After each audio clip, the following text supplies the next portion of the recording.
We all have a desire to leave our mark on this world. We want our life to count for more than just taking up space on the planet.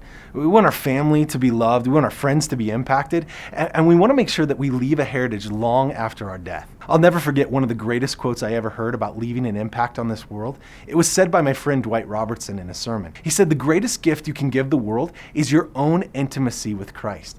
I heard him say that, and it's like I didn't hear anything else. It impacted me so greatly to think that my relationship with God could actually have an impact on the rest of the world. After that, I started to make a commitment that I would know Christ above all things in my life. But that's not easy. I mean, there are a lot of things in this life that I'd like to spend more time getting to know than God.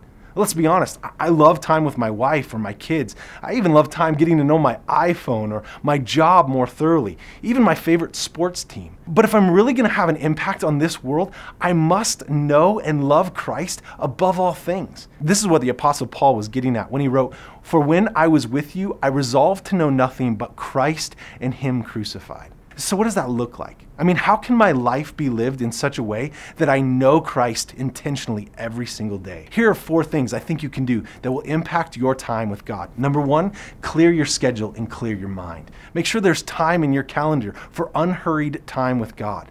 Life is busy, let's face it, and once the day gets going, it's easy to push that time with God aside. But make sure that you schedule it, whether it's early in the morning or late at night. I've even scheduled lunch meetings with God just to make sure I have the time in my calendar to get away with Him. Second, stay in His Word.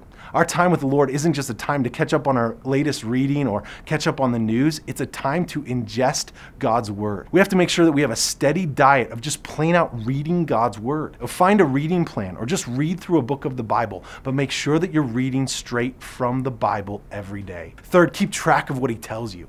He tells you all sorts of things in your time with Him. I have a stack of journals that I keep track of the different things God gives me. I don't want to just be the kind of guy that writes Dear Diary type entries. I want to capture the nuggets that God gives to my soul.